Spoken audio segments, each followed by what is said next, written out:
যে তিনটি কাজ করলে পরিবার থেকে অভাব দূর হবে না, এই তিনটি কাজ যদি করেন পরিবারে অভাব লেগেই থাকবে। আপনি কোটি টাকার মালিক হইল, ভিতর থেকে অশান্তি অভাব যাবে না। রাসূলুল্লাহ সাল্লাল্লাহু আলাইহি সাল্লাম বলেছেন, আল গিনা গিনান নফস লাইসাল গিনা আন কাসরাতিল আরাজ। রাসূল বলেছেন, অনেক ধন সম্পত্তির মালিক এটার নাম ধনী নয়, বরঞ্চ প্রকৃত ধনী হলো অন্তরের ধনী।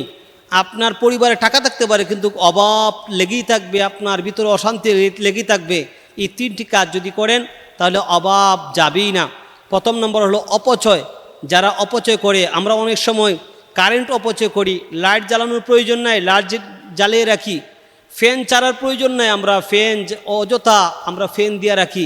অনেক সময় দেখা যায় আমরা গ্যাস অপচয় করি, একটা দিয়ার সেলার কারণে, একটা কাঠির কারণে, মেসের কারণে, সামান্য আগুনের কারণে ঘন্টার পর ঘন্টা দিনের পর দিন আমরা গ্যাস জ্বালিয়ে রাখি, যেটা আমাদের সরকারের ক্ষতি হয়, আমাদের জনগণের ক্ষতি হয়, দেশের ক্ষতি হয়, এটা অপচয় হয়।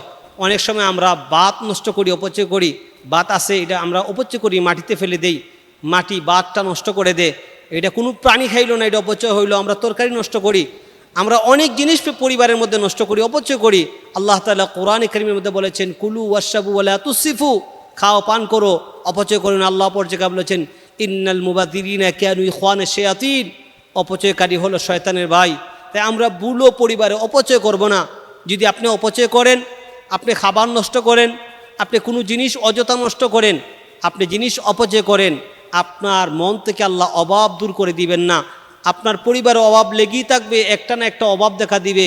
কোটি টাকার মালিক হইল, আপনার ঘুম আসবে না, অশান্তি থাকবে, ফ্যামিলিতে অশান্তি বিরাজমান থাকবে। তাই আমরা ভুলেও অপচয় করব না। দ্বিতীয় নম্বর হলো, আমরা মিথ্যা কথা বলবো না। মিথ্যা কথা বললে সংসারে অভাব লেগেই থাকে, অভাব দূর হয় না।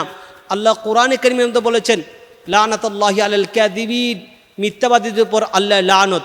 এবং আল্লাহ রাসূল সাল্লাল্লাহু আলাইহি সাল্লাম বলেছেন, ইয়াকুম ওয়াল কিযব, তোমরা মিথ্যা কথা থেকে হেফাজত করো। আল্লাহ রাসূল বলেছেন, আসসিদকু ইউনজি, সত্য মানুষকে মুক্তি দে, ওয়াল কিযবু ইউহলিক, মিথ্যা মানুষকে ধ্বংস করে। রাসূলুল্লাহ সাল্লাল্লাহু আলাইহি সাল্লাম বলেছেন, ইযা কাযাবাল আবদু, বান্দা যখন মিথ্যা কথা বলে, তাবাআদানহুল মালাকু মাইলান মিন নাতনি বিমা জাবিহি, সে যে মিথ্যা কথা বলল, মিথ্যা বলার কারণে 1 মাইল পর্যন্ত ফেরেশতারা দূরে চলে যায়। তাই আমরা মিথ্যা কথা বলবো না। যে পরিবারের মানুষরা মিথ্যা কথা বলে, যে ফ্যামিলির সদস্যরা মিথ্যা অভ্যস্ত, এই ফ্যামিলির থেকে জীবনে কোনোদিন অভাব যাবে না, অভাব লেগেই থাকবে। কোটি টাকার মালিক হইল, ভিতরে প্রত্যেকটা মানুষের ভিতরে আল্লাহ অভাব ঢুকাই দিবেন।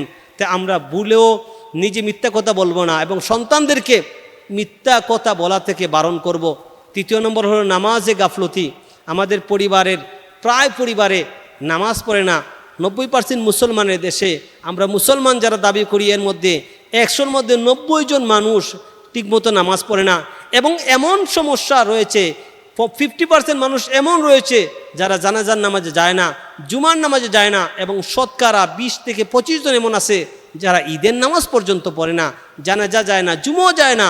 রাসূলুল্লাহ সাল্লাল্লাহু আলাইহি সাল্লাম বলেছেন, যারা এগুলো করে না তারা ঈমানদার হতে পারে না। এবং ঈমান এর মৌলিক 10টি ঈমান ভঙ্গের কারণের মধ্যে একটা কারণ হলো, যারা কোনো শরীয়তের কোনো জিনিসে অংশগ্রহণ করে না, তারা কখনো মুমিন হতে পারে না। তাই যারা নামাজে গাফলতি করে, তাদের পরিবার থেকে জীবনে কোনো দিন অভাব যাবে না, অভাব লেগে থাকবে। আল্লাহ তাআলা আমাদেরকে মিথ্যা থেকে হেফাজত করুন, অপচয় থেকে হেফাজত করুন, নামাজের গাফলতি থেকে হেফাজত করুন। আমিন।